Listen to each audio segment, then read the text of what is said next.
I warned you! I told you not to dare save him! You should have listened! Karen's voice still echoes in my head, shrill, unhinged, absolutely certain she was right, even as the paramedic lay bleeding on my driveway. It started innocently enough on a Tuesday morning when my cousin Toby flew in for a short vacation. He just wanted to relax, eat real food, and laugh without someone filing a noise complaint. Toby's dark-skinned, sharp-witted, endlessly polite, the kind of guest who washes dishes without being asked. Within hours of his arrival, Karen materialized near my driveway, like she'd been summoned. She was pretending to inspect sprinklers that weren't even hers, clipboard in hand, eyes locked on my front door. That same afternoon, she knocked with that signature tight smile, claiming she'd noticed a strange individual near my house. When I calmly explained it was my cousin visiting, her smile didn't just fade, it froze, cracked like ice, then reset itself into something hollow. She nodded, mumbled that everything was fine, and walked away too quickly for someone with nothing to worry about. Things shifted immediately after that encounter. Karen began timing our movements with disturbing precision. She'd wave at me with forced cheerfulness, but stare at Toby like he was a puzzle she refused to solve. She circled the block slowly in her sedan whenever he sat on my porch reading. Before we go further, let us know in the comments what country or city you're watching from. We'd love to know how far this story travels. On day 5, Karen knocked again. This time the questions came rapid fire. Where did Toby work? How long was he planning to stay? Did he have permission to reside here? I answered politely, keeping my tone even, but her pen scratched angrily against that ever-present clipboard. Each answer seemed to displease her more than the last. 2:20, 2:50. Day 7. The phone call. 2 days later, Karen called. Her voice dripped with false sweetness, sharp edges barely concealed underneath. She asked why my so-called cousin was still in the neighborhood. I paused, choosing my words carefully. What exactly do you mean by that, Karen? She claimed she was just checking in, making sure everything was temporary. I told her plainly, he was visiting, not squatting, and his travel plans were none of her concern. She laughed, once short, fake, then said something that told me everything I needed to know. People like him tend to overstay. That evening, Karen cornered me near the mailbox cluster.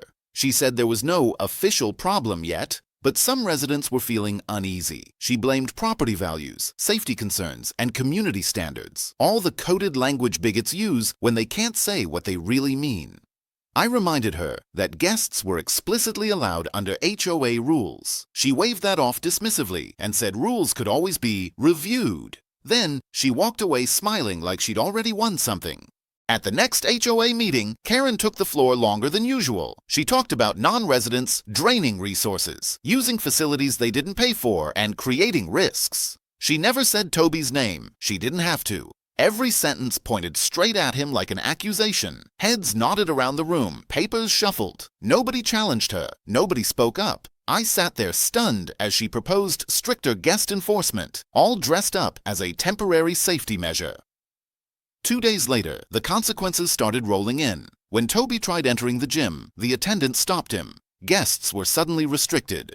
When I walked in with him, they claimed guests weren't allowed during peak hours, which now meant almost all day. At the pool, his wristband was questioned. At the community lounge, access was flatly denied. Every rule seemed to change depending on whether Toby was standing there.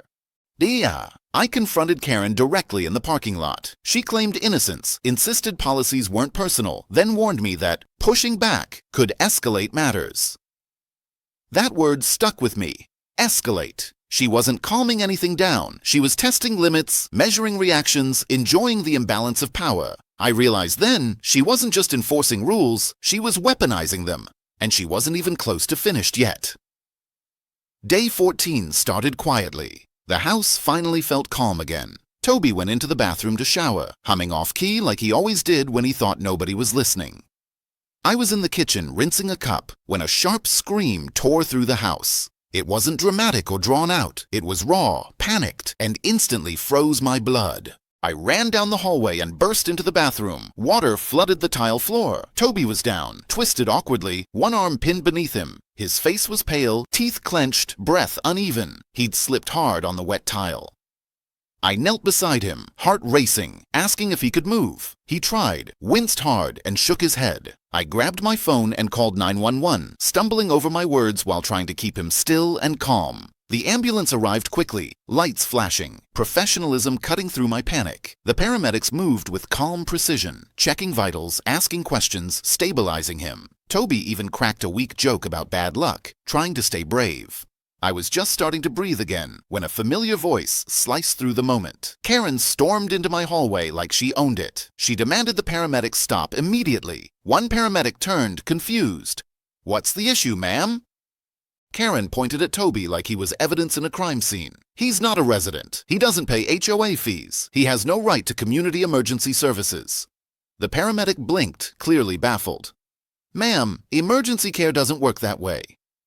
Karen raised her voice, insisting that rules were rules. She said letting them continue would set a dangerous precedent. She warned there would be consequences if they ignored her authority. The paramedics ignored her and kept working, applying pressure, checking for fractures, calmly explaining that delaying care could cause serious harm. Karen grew louder, pacing like a caged animal, jabbing her finger toward Toby like he was a violation notice instead of a human being in pain. Neighbors gathered outside, whispering. Phones came out. Karen seemed fueled by the attention. She kept repeating that she had warned everyone, that this was what happened when people didn't listen. When the paramedics said they needed to transport Toby for tests and x-rays, Karen actually scoffed and called it unnecessary. I stood there shaking, anger burning through my fear, realizing this had crossed far beyond harassment. This wasn't about rules anymore. This was about control, and Karen was spiraling fast. Just as the stretcher rolled toward the driveway, Karen vanished for a heartbeat, then reappeared with pure, terrifying intent. She ripped open her car door, reached inside, and came out gripping a metal baseball bat like she'd rehearsed this moment 1,000 times. Someone screamed her name. Someone yelled for her to stop. Karen didn't slow down. She sprinted. The first swing cracked into the paramedic's head with a sickening metallic ring that sucked all the air out of the street. The second swing slammed into her shoulder as she folded, hitting the pavement hard. The paramedic went limp, unconscious. Silence detonated into chaos. Phones flew up recording. The bat clanged against the pavement as it slipped from Karen's shaking hands. I dropped beside the paramedic, checking her breathing, calling her name, feeling my pulse slam in my ears. She was breathing, barely. I spun around and saw Karen pacing in circles, chest heaving, still yelling about rules, still claiming authority, still insisting she'd warned everyone. Her eyes were wild, completely detached, like consequences didn't exist in her world. I called the police. My voice didn't shake this time.